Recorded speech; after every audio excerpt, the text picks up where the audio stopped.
Assalamualaikum warahmatullahi wabarakatuh. Bismillahirrahmanirrahim.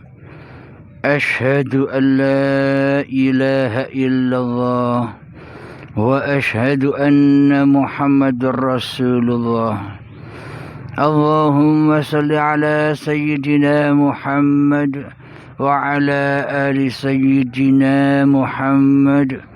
Rabbi israh li sadri wa yassir li amri wahlul 'uqdatam min lisani yafqahu qawli. Amin. Bismillahirrahmanirrahim. Salam ta'zimku, salam kasih sayangku kepada para jamaah channel Uripe Allah, baik yang ada di luar negeri dan yang ada di dalam negeri. Semoga kita semua senantiasa di dalam lindungan Allah Subhanahu wa ta'ala. Amin ya rabbal alamin. Alhamdulillahi rabbil alamin. Sebelum kita awali kajian ini, marilah kita bersama-sama mengumandangkan salawat zalimin daf'ul bala, agar kita dimudahkan memahami isi paparan demi isi paparan yang sedang berlangsung. Amin ya rabbal alamin.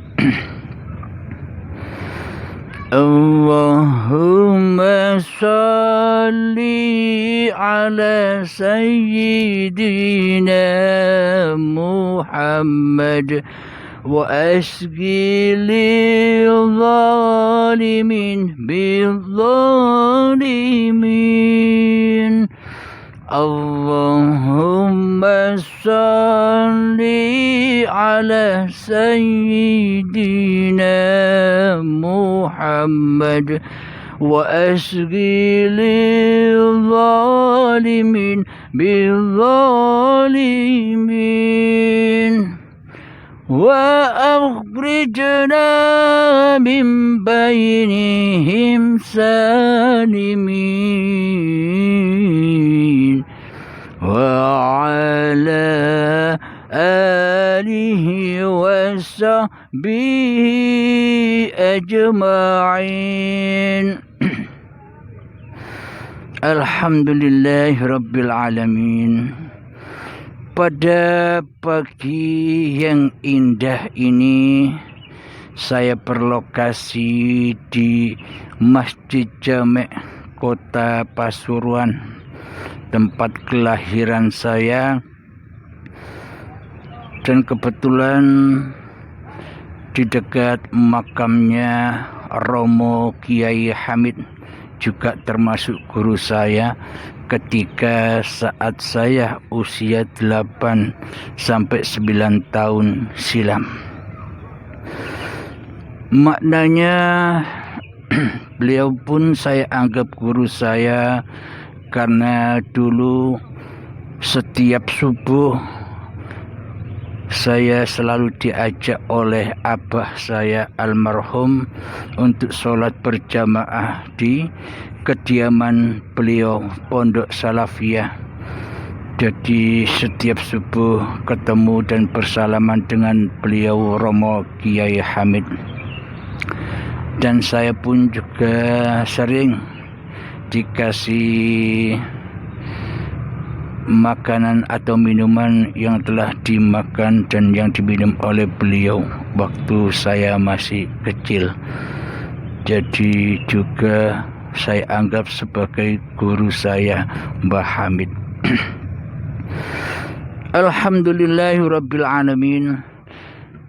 Kajian kali ini kami beri judul Wadah Allah. Bismillahirrahmanirrahim. Marilah kita ilustrasikan ketika kita memakai sebuah baju dan memakai sebuah celana. Itu artinya baju dan celana inilah wadah-wadah kita, rahasia kita. Karena di balik sosok baju ini dan di balik sosok celana ini, di baliknya ada yang merahasiai, yakni diri kita di dalamnya. Maka dari itu, kemanapun baju-baju dan celana ini saya pakai, maka pasti baju dan celana ini selalu berjamaah, selalu ngikut dengan saya. Saya ke masjid pun baju dan celana atau sarung ini selalu ikut berjamaah bersama saya. Ketika saya naik kereta atau naik motor, baju ini pun juga ikut naik motor. Ketika saya ke kamar mandi, baju ini pun ikut ke kamar mandi. Ketika saya ke pasar, baju dan celana ini pun juga ikut ke pasar. Ketika saya bekerja, Masya Allah, baju dan celana ini pun ikut bekerja. Jadi semua pergerakan baju dan baju dan celana ini tak bisa apa-apa kecuali selalu berjamaah mengikuti apa yang saya lakukan. Ini artinya baju-baju inilah, celana atau sarung inilah berjamaah sebagai wadah-wadah saya. Dan begitupun baju-baju yang lain, celana atau sarung yang lain yang saya miliki selalu berjamaah dengan saya. Setiap detik per detik, setiap menit per menit, setiap jam per jam, setiap hari, setiap bulan, setiap tahun selalu berjamaah dengan saya. Sampai saya sudah tak butuh lagi dengan baju ini. Alhamdulillahirabbil alamin.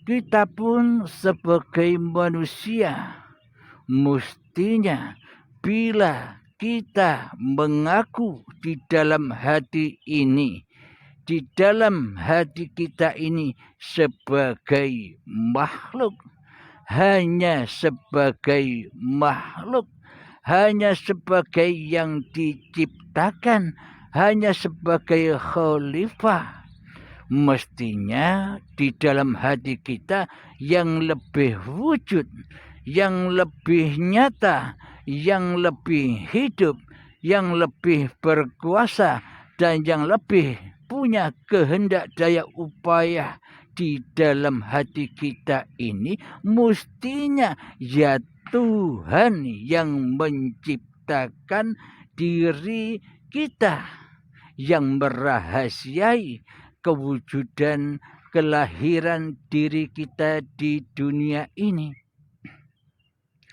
Mestinya kan demikian. Bila kita di dalam hati kita ini ngaku sebagai makhluk, ngaku sebagai ciptaan.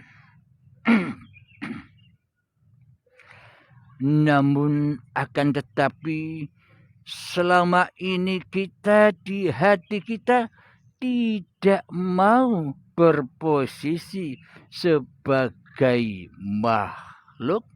Akan tetapi selama ini di hati kita berposisi dan selalu memposisikan diri kita sendiri di dalam hati kita menjadi seorang penguasa, menjadi Tuhan, menjadi Allah, menjadi Allah, menjadi Gusti Sakti, menjadi Sang Hyang Widi di dalam hati kita selama ini. Kita selama ini ngaku-ngaku jadi Sang Kholik daripada ngaku-ngaku sebagai sang makhluk. Coba perhatikan hati kita selama ini. Alhamdulillahirabbil alamin. Seolah-olah kita ini menjadi sang penguasa di dalam hati kita. Seolah-olah Abdul Halim ini menjadi penguasa dan yang menjadi Tuhan atas diri Abdul Halim ini sendiri daripada Allah yang ada di hati kita. Mohon maaf. Jadi selama ini dominan di dalam hati kita, kita sebagai raja daripada sebagai yang dirajai di hati kita selama ini. Pokok kesemuanya selama ini aplikasi praktek iman dan akidah yang ada di hati kita selama ini seluruhnya tidak cocok dengan agama apa yang kita peluk. Tidak cocok dengan kitab yang kita akui sebagai kitab orang-orang yang beragama Islam, yakni Al-Quran. Seolah-olah kita selama ini merubah isi makna dari Al-Quran itu sendiri, tapi tidak kita sadari. Karena apa? Karena selama ini kita ini bodoh. Manusia itu kan bodoh. Manusia itu kan zalim, menzalimi, menganiaya dirinya sendiri selama ini. Persis seperti yang disejarahkan oleh para nabi-nabi terdahulu, Nabi Adam, sehingga Nabi Adam mohon ampun dan berdoa kepada Allah, Rabbana zalamna anfusana. Ya Allah, ampunkanlah atas kezalimanku. Mohon ampun ya Allah atas kesalahan hatiku selama ini yang selalu makan buah-buah larangan, makan dan selalu makan pohon-pohon khuldi. Apa sih maknanya buah larangan atau kayu yang dilarang untuk dimakan itu? Yakni hayyun, kayu uripe Allah, kayu kehidupan yang selama ini kita makan. Badan-badan inilah yang selama ini kita makan, kita akui sebagai badan ciptaan kita. Inilah yang dimaksud buah atau kita selama ini hanyalah memakan kayu-kayu khuldi, kayu-kayu kehidupan. Karena hidup selama ini kita rampas sebagai hidupnya makhluk. Apakah mungkin makhluk punya hidup? Apakah mungkin baju yang kita pakai dan celana yang kita pakai, kopiah yang kita pakai ini ada hidupnya? Bisa tampil, bisa terwujud, bisa kita lihat kenyataannya bila tidak dipakai oleh hidup yang memakai, yang memiliki, yang menguasai baju dan celana ini. Maka dari itu posisi manusia kita sama dengan baju ini, yakni hanyalah sebuah wadahnya uripe Allah dan diliputi oleh uripe Allah. Makna diliputi di sini, di dalam baju ini yang ada, yang nyata, yang wujud hanyalah sang pemilik baju, hanyalah sang pemakai baju. Jadi baju ini, celana ini diliputi oleh saya di luar maupun di dalamnya. Maknanya ketika di luar saya dipandang oleh manusia-manusia lain memakai baju. Baju yang indah, celana yang indah. Jadi tergantung orangnya yang memandangnya.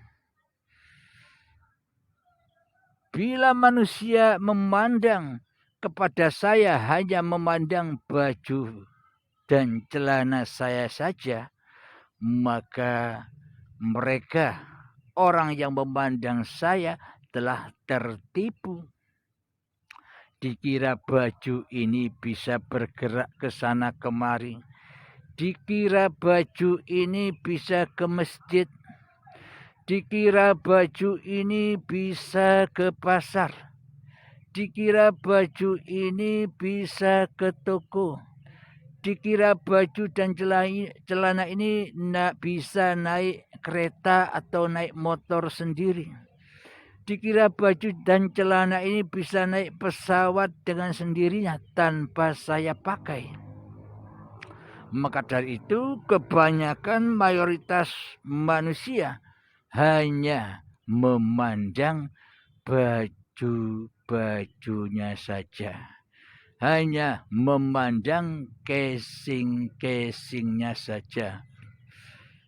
Kadang hanya memandang casing bajunya, casing namanya, casing agamanya, casing alirannya, casing golongan-golongannya, hingga banyak mayoritas tertipu hanya kepada casing-casing belaka, hanya kepada baju-baju belaka. Ada casing golongan madhab inilah, madhab itulah. Ada casing dan golongan tarekah inilah, toreko itulah. Yang semuanya bersanad kepada casing-casingnya. Bin inilah, bin itulah. Semuanya bersanad mentuhankan casing daripada mentuhankan isi power dari casing itu sendiri. Salah di dalam mendewa-dewakan, salah di dalam memulia-muliakan, salah di dalam menyaksikan apa yang disaksikan. Selama ini kita manusia hanya memandang berhenti kepada wadah-wadahnya saja, tanpa kita tahu apa isi di balik wadah-wadah itu. Alhamdulillahirabbil alamin. Mari kita baca ayatnya di dalam surat Al-Insan. Allah menyurati manusia di dalam surat Al-Insan ayat yang pertama. Inilah surat Allah, inilah surat dari Tuhan kita semua, Tuhan seluruh alam. Tuhannya manusia, bukan Tuhannya golongan-golongan agama saja. Meskipun kita selama ini menganggap Allah itu nama Tuhan suatu golongan agama, tapi kita selama ini tidak tahu apa yang kita ucapkan, tidak tahu apa yang kita pahami. Iman dan akidah kita hanyalah ikut-ikutan saja. Mari kita buktikan bahwa Allah, bahwa Al-Quran, bahwa agama yang selamat ini hanyalah untuk manusia-manusia yang merasa manusia itu diciptakan Tuhan. Bukan manusia yang jadi sendiri. Jadi ayat ini untuk seluruh manusia yang di hatinya percaya bahwa Tuhan itu ada. Bahwa Tuhan itu yang menciptakan dirinya. A'udzu billahi minasy syaithanir rajim. Bismillahirrahmanirrahim. هل أتى على الإنسان حين من الدهر لم يكن شيئا مذكورا. Artinya, bukankah pernah datang kepada manusia waktu dari masa yang ketika itu belum merupakan sesuatu yang dapat disebut. Inilah hakikat asal usul diri manusia yang bukan apa-apa dan yang bukan siapa-siapa. Inilah dalilnya agar kita bertambah keyakinan kita bahwa kita ini, wujud diri manusia kita ini, hidup manusia yang selama ini kita akui sebagai hidup manusia kita, badan yang selama ini kita akui sebagai badan kita, kekuasaan yang selama ini kita akui sebagai kekuasaan kita, semua itu hanyalah semu fata morgana. Jadi selagi di dalam hati kita yang jadi Tuhan, yang jadi penguasa, yang jadi Allah masih wujud diri manusia kita sendiri selama ini, yang tak sadar bahwa kita merampas kedudukan Tuhan yang menciptakan diri kita di hati kita selama ini. Selama Allah goib tiada bagi kita, selama itu pula kita berada di dalam fahsya wal mungkar. Selalu di dalam kemungkaran. Jadi apapun yang kita lakukan seperti sholat, ibadah, syahadat, sholat, zakat, puasa, haji, semuanya apa yang kita lakukan dan amalkan di dalamnya selama yang jadi Tuhan masih diri manusia kita di hati kita, maka selamanya kita hanya menumpuk dosa saja.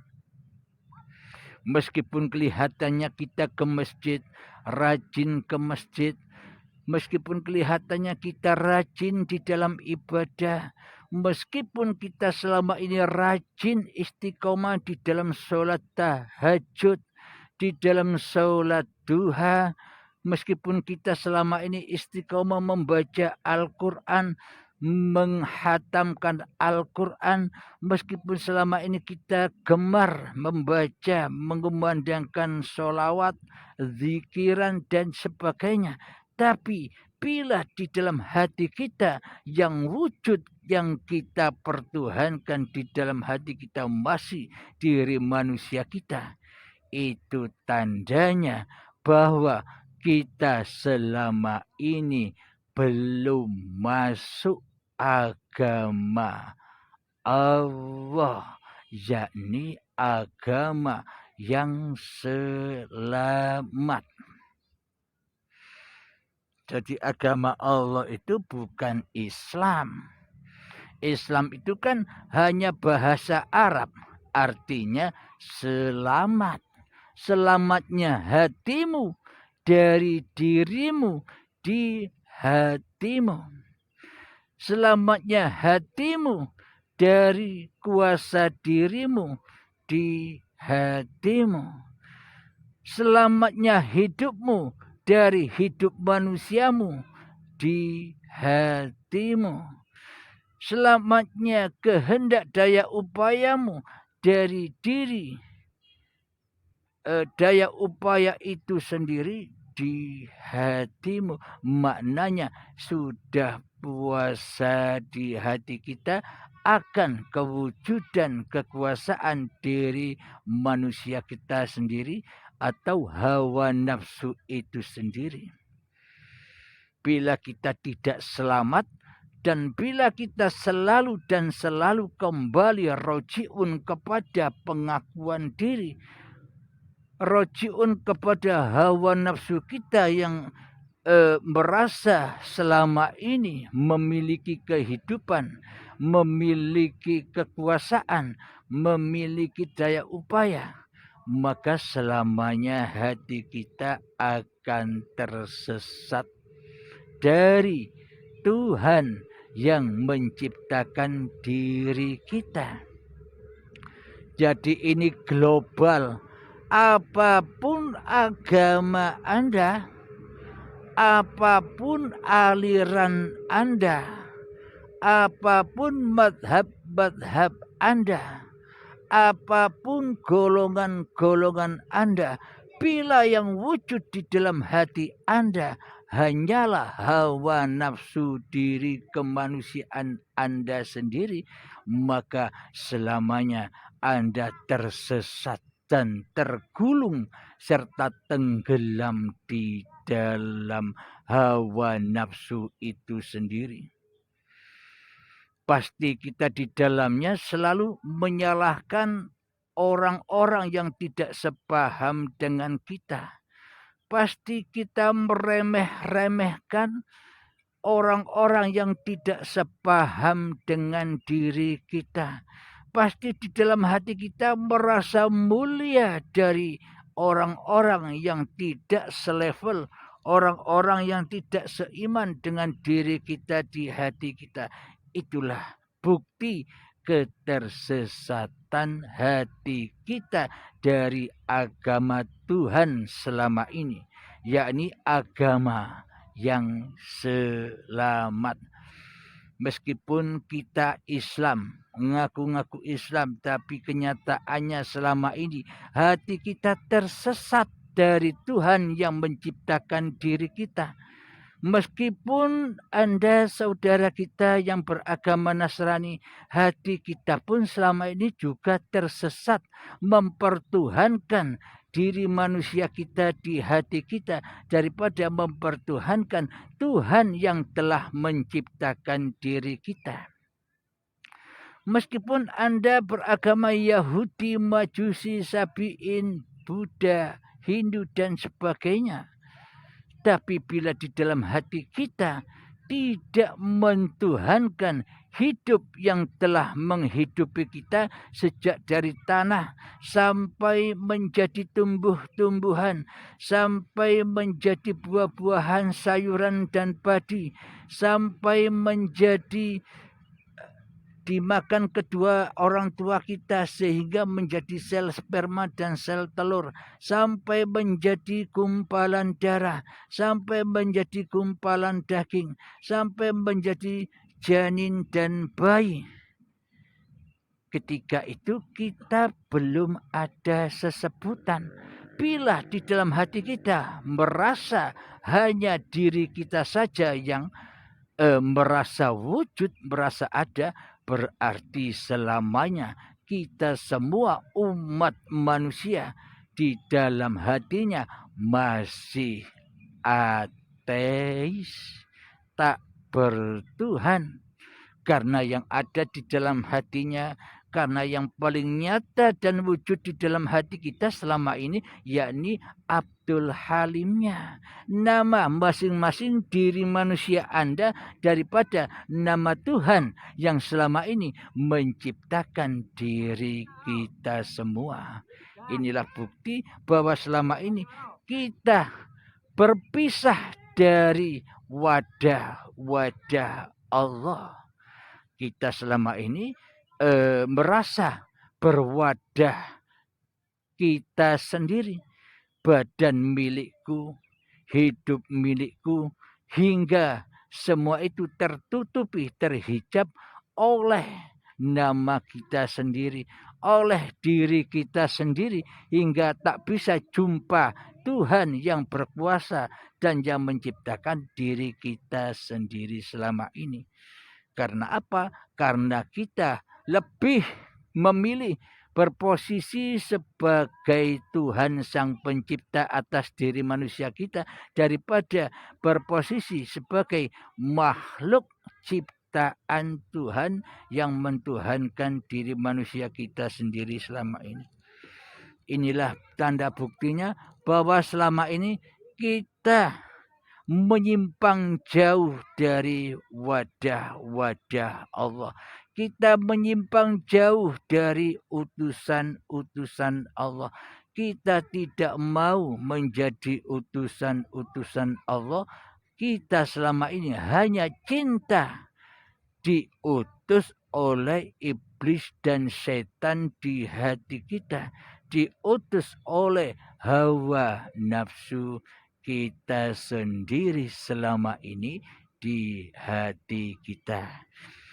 Inilah bukti bahwa selama ini kita tidak berwadahkan Allah sebagai Tuhan pencipta diri kita, akan tetapi kita selama ini berwadahkan iblis dan setan yang nyata yang selalu menyesatkan diri kita terhadap Tuhan yang menciptakan diri manusia kita. Siapakah iblis setan yang nyata itu? Nama Abdul Halim yang selalu merasa wujud di hati inilah hakikatnya. Sesungguhnya iblis dan setan itu yang katanya gaib. Tapi setan iblis itu sangat amatlah nyata, kata Tuhan yang menciptakan diri kita. Selagi di dalam hati kita yang wujud bukan Tuhan, yang wujud masih diri manusia kita, selamanya kita bertuhankan iblis dan setan alias tak bertuhan. Alhamdulillahirabbil alamin. Ada ayat lagi di dalam Al-Quran. Karena saya agamanya Islam, ya saya ikut kitab saya. Karena semua manusia pasti punya kitab-kitabnya sendiri di hatinya yang pasti selalu sinkron dan cocok dengan kitab-kitab yang sudah diturunkan Allah ke dunia ini. Kitab Taurat, Zabur, Injil, Al-Quran, itulah pedoman-pedoman untuk manusia kembali kepada Tuhannya. Akan tetapi mayoritas manusia mentuhankan iblis dan setannya sendiri di hatinya daripada mentuhankan Allah yang telah memberi petunjuk kitab-kitab yang sudah datang pada kita. Orang ngerti kitab dewe. Maka dari itu kitab yang nyata di hati kita adalah ya diri manusia kita ini. Kitab hayyun, kitab hidup yang menghidupi, yang mewujudkan, yang menciptakan diri manusia kita hingga ada di dunia ini. Hingga bisa disebut-sebut Abdul Halim, bisa disebut nama-nama yang lain. Bismillahirrahmanirrahim di dalam surat As-Saffat ayat yang ke-96. Wallahu khalaqakum wa ma ta'malun. Sesungguhnya Allah lah pencipta dirimu. Dan sesungguhnya Allah pula yang menciptakan apapun yang kau perbuat. Inilah suatu tanda bukti yang sangat amat nyata bahwa kita ini hanyalah wadah-wadahnya Allah.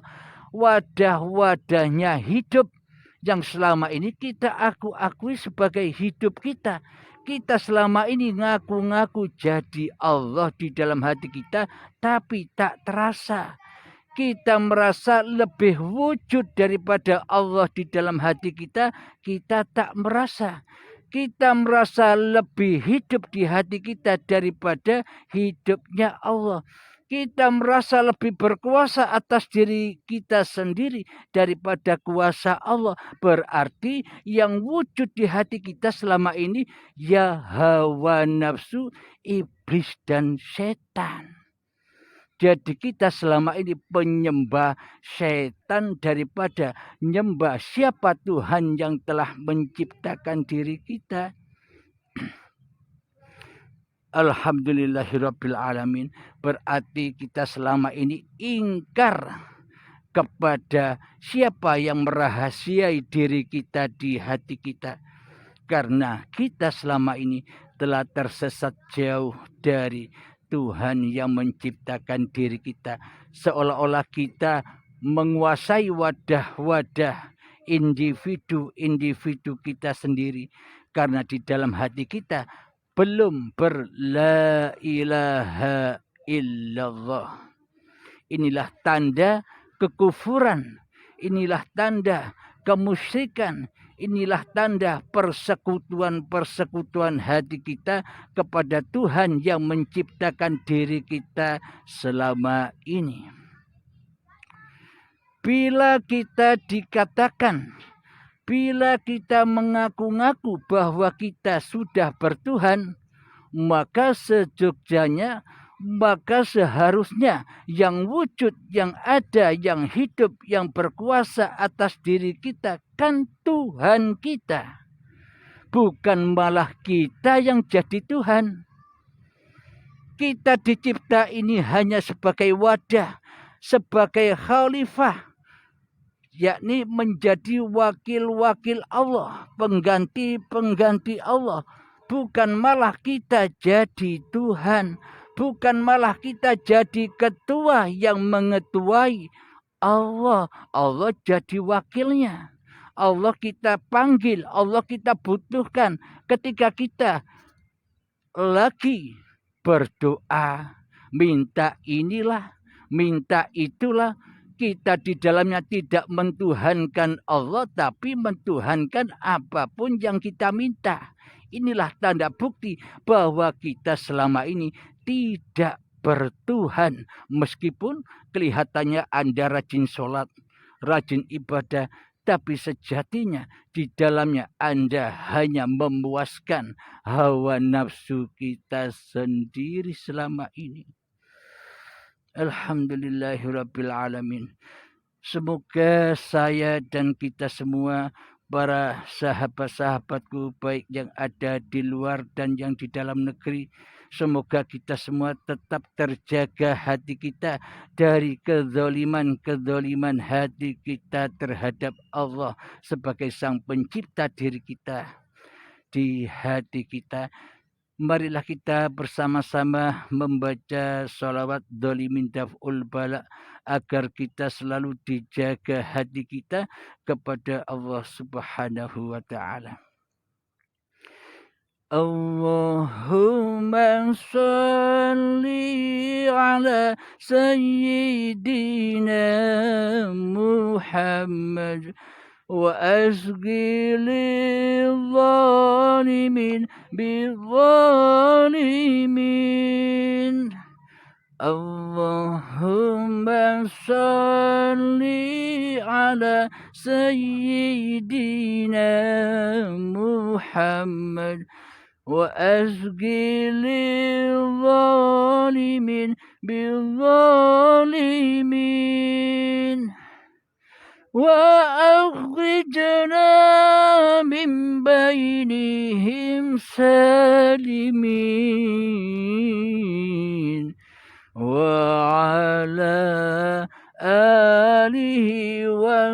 وصحبه أجمعين. الحمد لله رب العالمين. اللهم صل على سيدنا محمد وعلى آل سيدنا محمد. اللهم يا قاضي الحاجات، اللهم يا مجيب الدعوات، اللهم يا رافع الدرجات، اللهم يا محل المشكلات، اللهم يا شافي الأمراض، اللهم يا كافي المهمات، اللهم يا دافع البليات، اللهم اختم لنا بالإيمان، اللهم اختم لنا بالإسلام. ربنا آتنا في الدنيا حسنة وفي الآخرة حسنة وقنا عذاب النار. وصلى الله على سيدنا محمد وعلى آله وصحبه وسلم والحمد لله رب العالمين. آخر كلام. السلام عليكم ورحمة الله وبركاته.